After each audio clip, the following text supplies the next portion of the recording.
And welcome to the Wednesday Night War Preview. I'm Adam Wilbourn from WhatCulture, joined by the Dadley boys of WhatCulture, paid NXT shill Michael Hamlet and paid AEW shill Michael Sidgwick to preview tonight's episodes of NXT and AEW Dynamite. But before we get into it, if you're a fan of this sort of thing, make sure you subscribe to WhatCulture Wrestling on either iTunes, Spotify, wherever you get your podcasts from, for daily wrestling podcasts, where we not only review the Wednesday Night War, but also Raw, SmackDown, pay-per-views. We have interviews, roundtable discussions, and a roundup of the week, complete with a bloody good quiz, of course, on WrestleCulture. But as I said, joined by Michael Hamlet and Michael Sidgwick. And let's start with looking ahead to tonight's episode of NXT, Michael Hamlet. Last week, it was, of course, a clip show. This week, Triple H is going to be on there. Why do you think that is?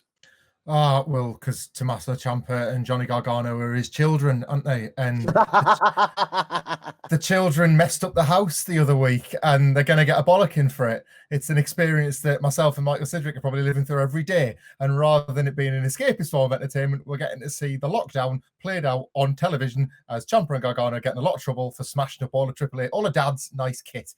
They're going to be reduced in status because Triple H can't help himself. Don't get excited. This won't be the banter version of Triple H from SmackDown a few weeks ago. None of that stuff.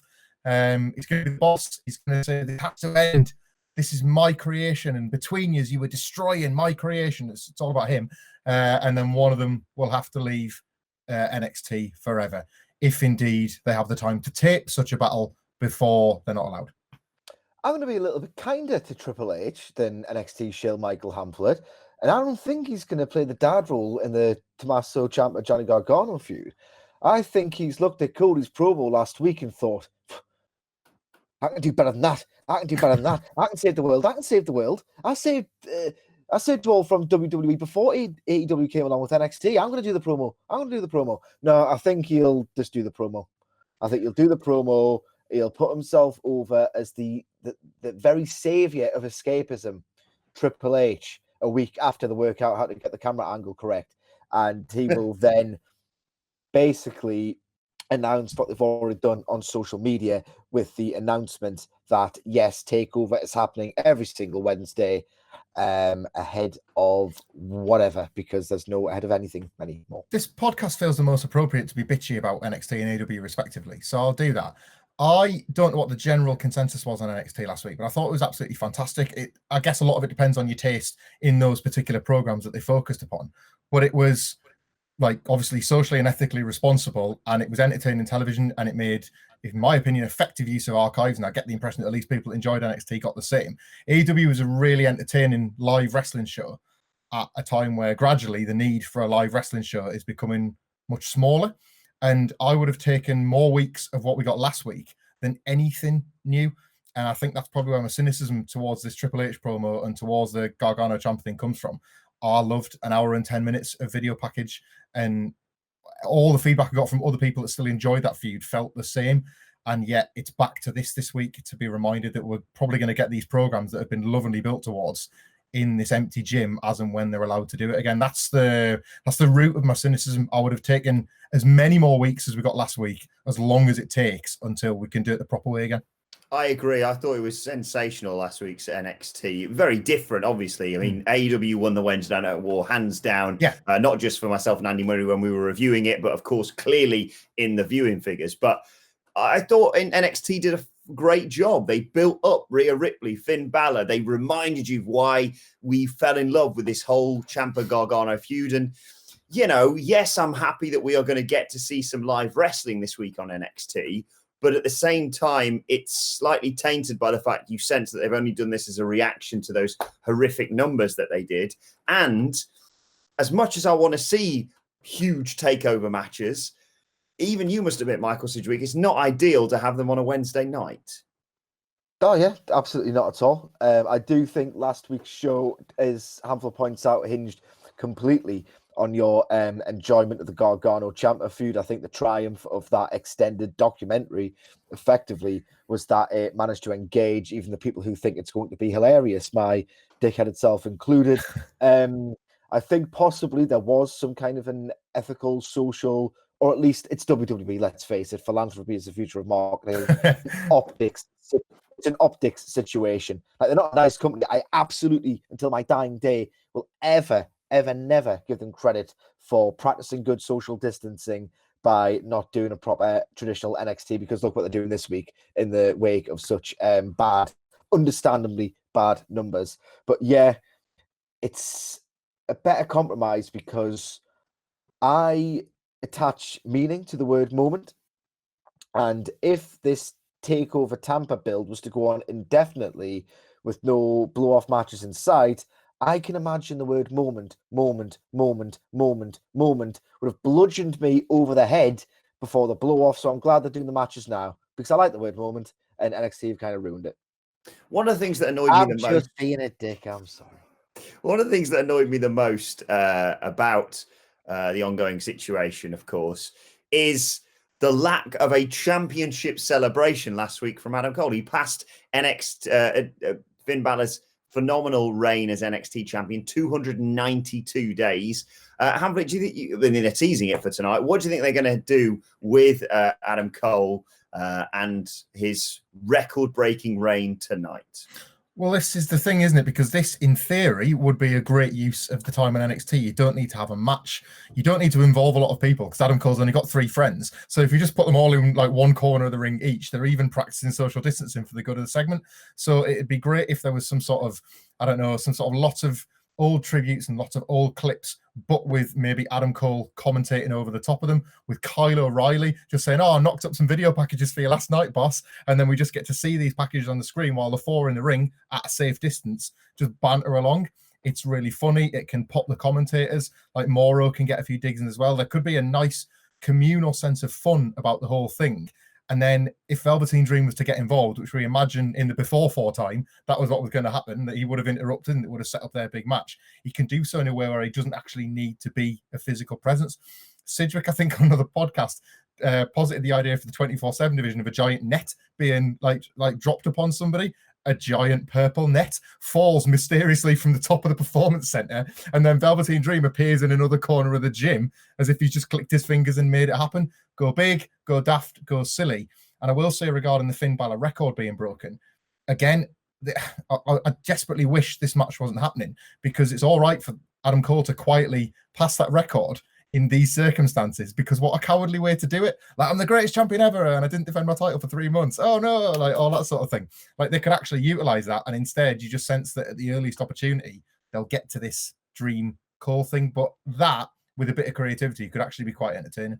I think they've got some narrative avenue to explore here, alongside what Hamlet was saying about the fact that they're going to have to build Velveteen Dream versus Adam Cole via this celebration segment.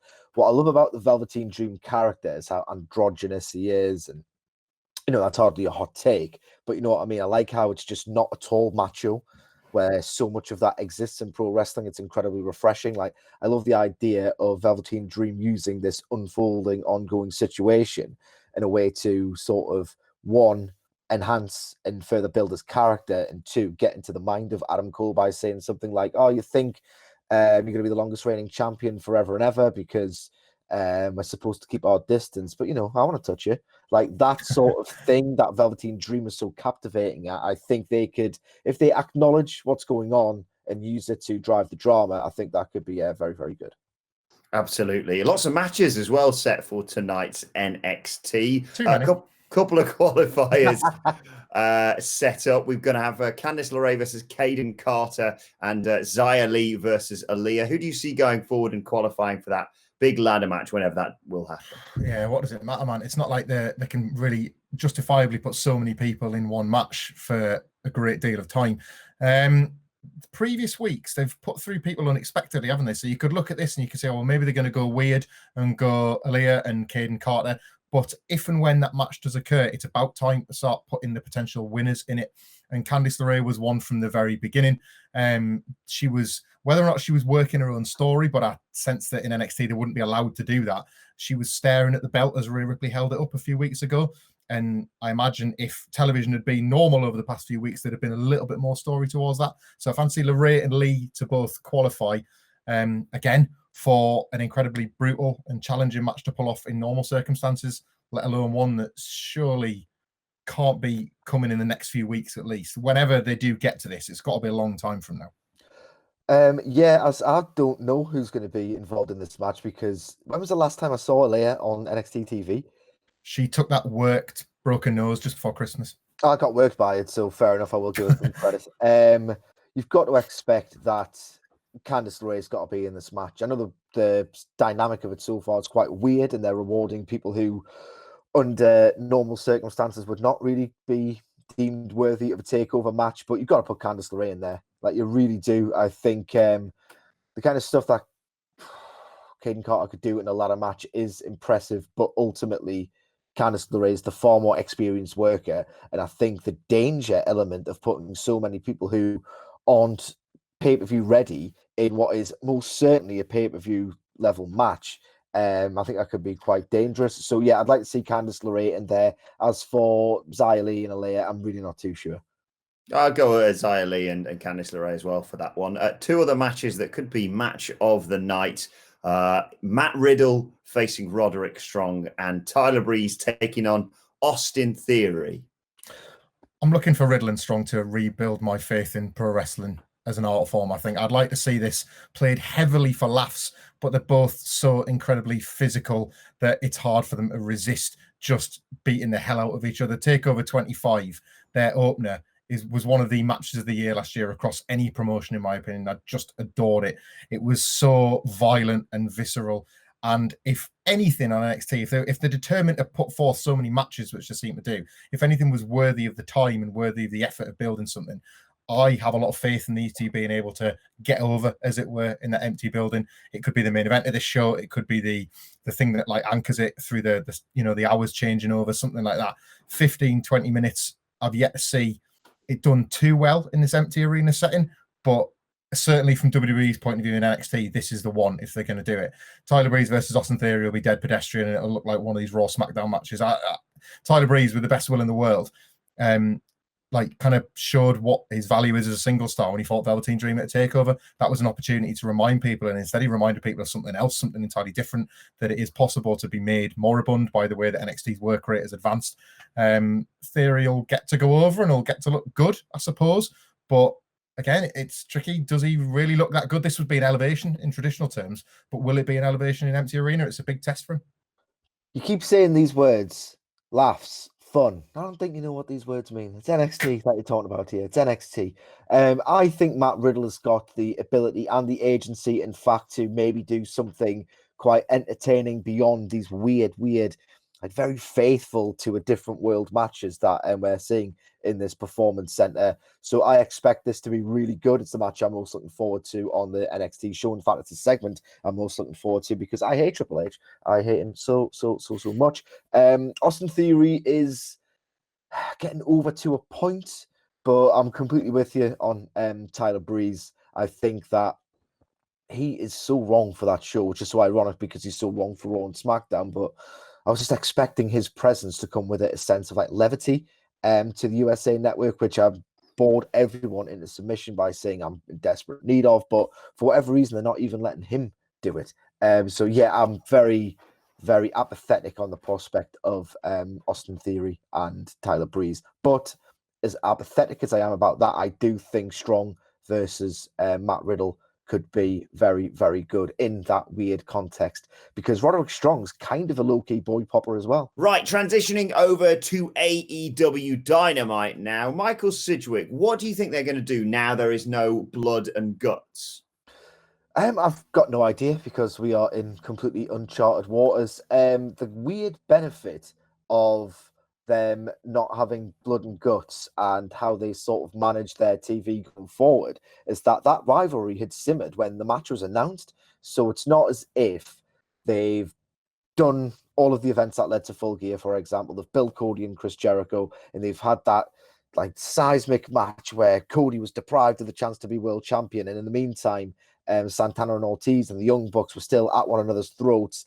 And that could have realistically been their end of year blow off and inarguably would have meant way more than it kind of does now under these circumstances. So ultimately they can just keep on keeping on, which is the sort of collection of words you'd never expect to say under these circumstances where like Omega's obviously having a match with Sammy Guevara and they're doing some verbal interaction between Matt Hardy and Chris Jericho, they could ultimately just keep it simmering as it has been, and then hopefully they'll have the creativity to stretch it out until a time it can do, because what a perfect return match to normality Blood and Guts would be. I suspect very much they're just going to keep it simmering through various explorations of the individual parts, like we're seeing two tonight. And I think ultimately the very week they're allowed back into an arena, they're putting Blood and Guts in it regardless. And here's my prediction for posterity. I think that they will do Blood and Guts regardless of where they are, but because they've got an implicit promise to do Blood and Guts in New Jersey, they will do the Elite versus the Dark Order as a make good for Brody Lee's shame of a debut, considering there was no fans there. Blood and Guts is takeover, ultimately. It's something that AEW have got so right that NXT have got wrong. It's something that was worth waiting for. Wrestling storylines and angles can go on pause if you're elegant in a way to do so. And it was a product that people really want to watch. So I'm so pleased. I was excited for Blood and Guts, and I'm so pleased that they've just postponed it until a later date. Like all the things that you want to be able to do when you can do properly again, that should be one of those things. And I admire AEW for doing that and not pushing forward. Not least because obviously 10 in a cage bleeding all over each other, as you say, the optics would be absolutely terrible. But just from a creative and a storyline point of view, it's got to be seen in the way it was meant to be seen, not like this. AEW's solutions to the crowd last week were pretty impressive, but I did wonder why they wouldn't, whilst everybody was there, tape a lot more than they did. I found it strange that they didn't think, well, we best make the most of this because the situation might suddenly worsen. So I do wonder if tonight there's going to be not quite as many people sat in the stands because you have people to get ready to work themselves, because I'm assuming they're going to have to do a lot more with the time they've got tonight. Yeah, unquestionably.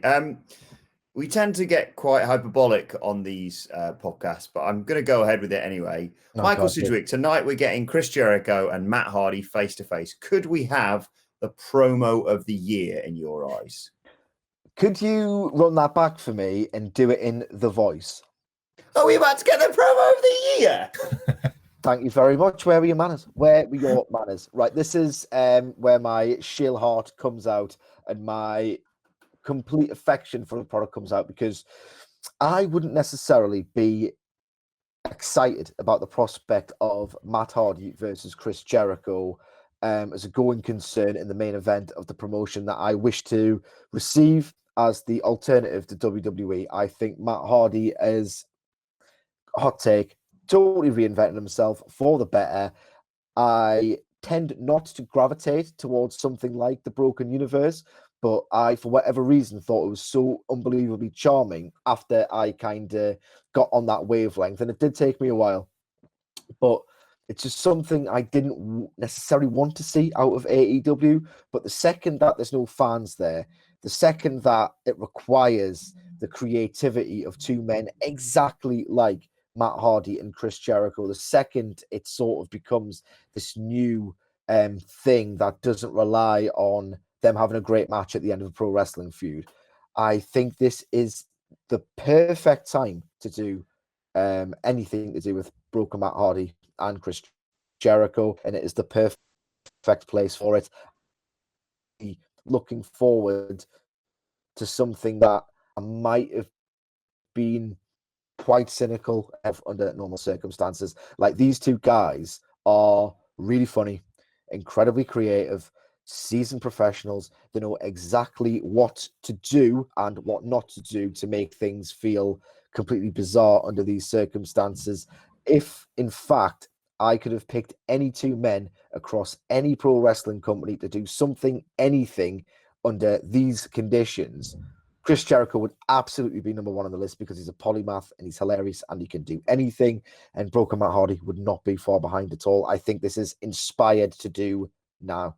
Yeah, these gimmicks and these wrestlers really suit their. Sidgwick's right. I don't know how they've promoted it specifically live as a face-to-face and what would be expected in terms of both men in the ring against each other, or one on the ramp and one in the ring. But I think you could be really cute with social distancing here. You could have Matt Hardy not as a physical presence, but as a hologram coming out of Vanguard 1. You could have Chris Jericho retorting via selfie stick held out, you know, by Sammy Guevara, something like that. This is the company that does things like that and thinks outside the boxes we have seen.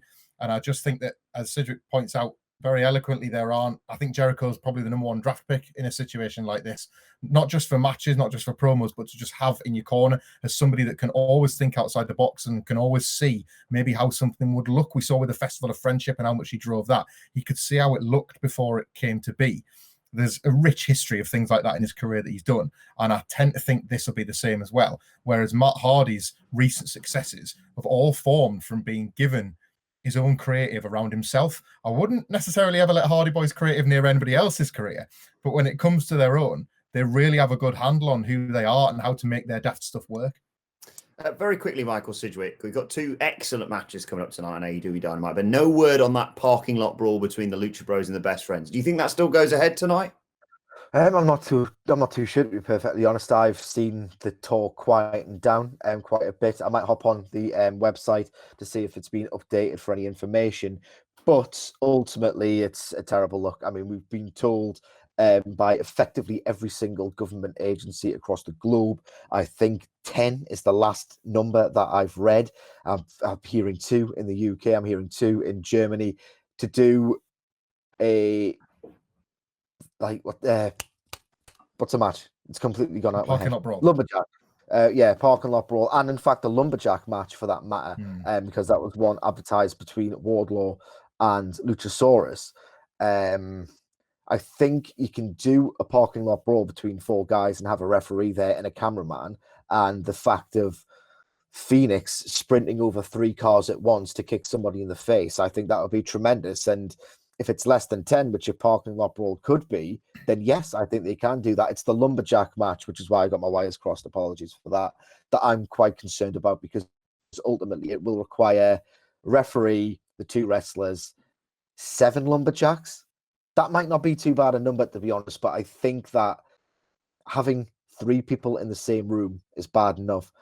The process of those 3 people coming into arena requires people in the production truck. It requires them to walk past people on the commentary table. It requires them to get into a building with security. It requires them to get into a building with lots of different production personnel, much less those in the gorilla or dusty position. This is all bad. This is all completely bad. And we're going to have a podcast for it later to explain this more in depth. But you can kind of get away with the illusion that what happens in the back doesn't matter because you're suspending your disbelief. There's a fight going on that doesn't require a production setup, etc. I think the optics of this could look really bad when in fact optics are just optics and they don't necessarily matter. Let's talk about the 2 matches that are going ahead tonight then, one of which is Cody versus Jimmy Havoc. Really looking forward to that one. I can't work out when Cody's going to go on this card because normally he waits until the crowd will be the quietest so he can get the biggest pop. But that could be any point tonight, couldn't it? Piss off. It's Jimmy Havoc, innit? Like, it's another one of these matches where Cody's going to take a guy, and because it's his company and he understands the presentation of himself magnificently, that everything will be somewhat elevated as a result. I don't feel like certainly I've been given any reason to care about the Jimmy Havoc character since the start of AEW. And yet over the course of probably 10 to 12 minutes on Dynamite tonight, I'll be given reason. We could see Havoc integrated somehow with the kind of ragtag bunch of people MJF keeps on his own personal periphery. I don't even know, is Havoc a full babyface or full heel, or just a guy that walks around feeling broody and looking a bit gothy? Cody will get something from this character that I don't think has been particularly well explored outside of Dark, which I can't keep up with every week. Yeah, I'm with you on Jimmy Havoc. I've got absolutely no reason to care about the guy whatsoever. I've got no idea what his character is. I think the last time I saw him on Dynamite, he decided to staple a lot of people in the head, which just felt like such an empty spot for like the crazy hardcore guy to do in a battle royal that didn't inform any kind of character arc or have any consequence. I know that they've been building him up quite a bit on Dark. What does that mean? If they can't even be bothered to reference Dark on Dynamite, then myself, who is a huge fan of this product, I'm not going to care about Dark. I'm not going to care about the idea of the guys who are performing on Dark to be on Dynamite unless they're telling me overtly, hype it up, like make me want to watch it. They've never done that with Dark on Dynamite. Jimmy Havoc has been racking up wins on it, but ultimately, if there was a crowd there, which there isn't, but if there was a crowd there, that crowd wouldn't be, oh God, it's Jimmy Havoc. He's got loads of wins on Dynamite. He could be a threat to Cody. Loads of wins on Dark. He could be a threat to Cody here.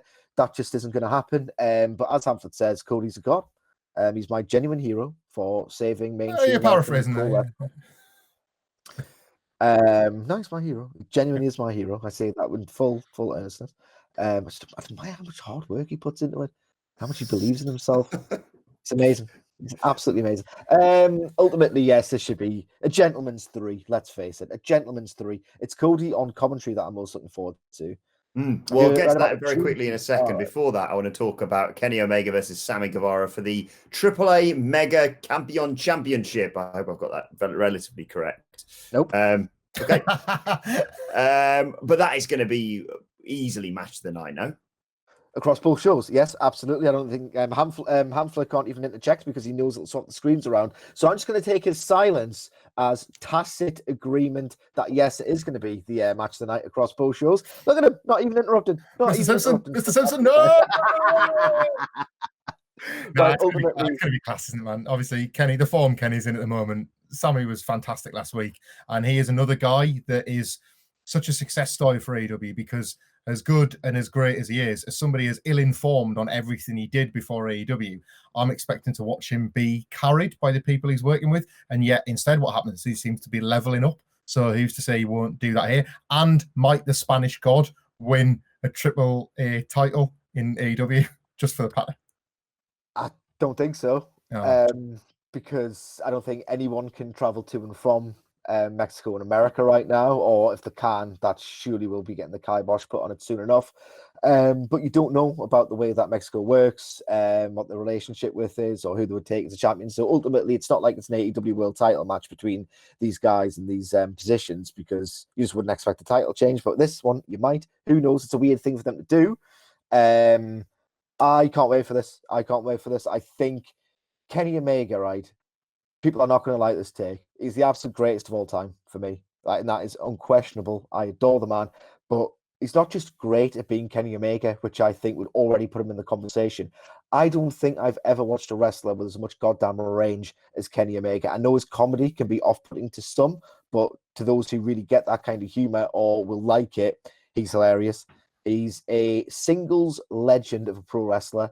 He's as good at tag team wrestling in the actual art of it. He's not just a singles guy who can do great tags. He is a goddamn tag team artist and genius. He can do comedy. He can do intergender, singles, tags. He's like Misawa and the best comedy wrestler you can think of on the top of your head and something else altogether.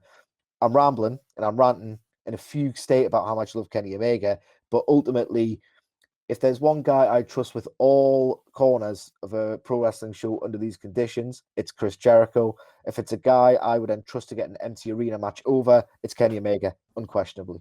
Absolutely. Finally, there you mentioned Cody on commentary. There's a drinking game to play along with it and everything, which, considering the state you two are in with the kids at home, you'll no doubt be getting involved with. Anytime he says, wait a minute, you have to take a sip of your drink. And if he says it more than once in a row, chug your drink for 5 seconds. Cody on commentary is going to be excellent tonight. Yeah, I would say so. He's basically, the way I'm going to put this, and I'll hand over to Hamflet in a second, is that if Michael Hamflet seethes on Twitter about how much this genuinely great top babyface star somehow got over for 2 straight hours, and how dare he, then it's going to be amazing. Hamflet?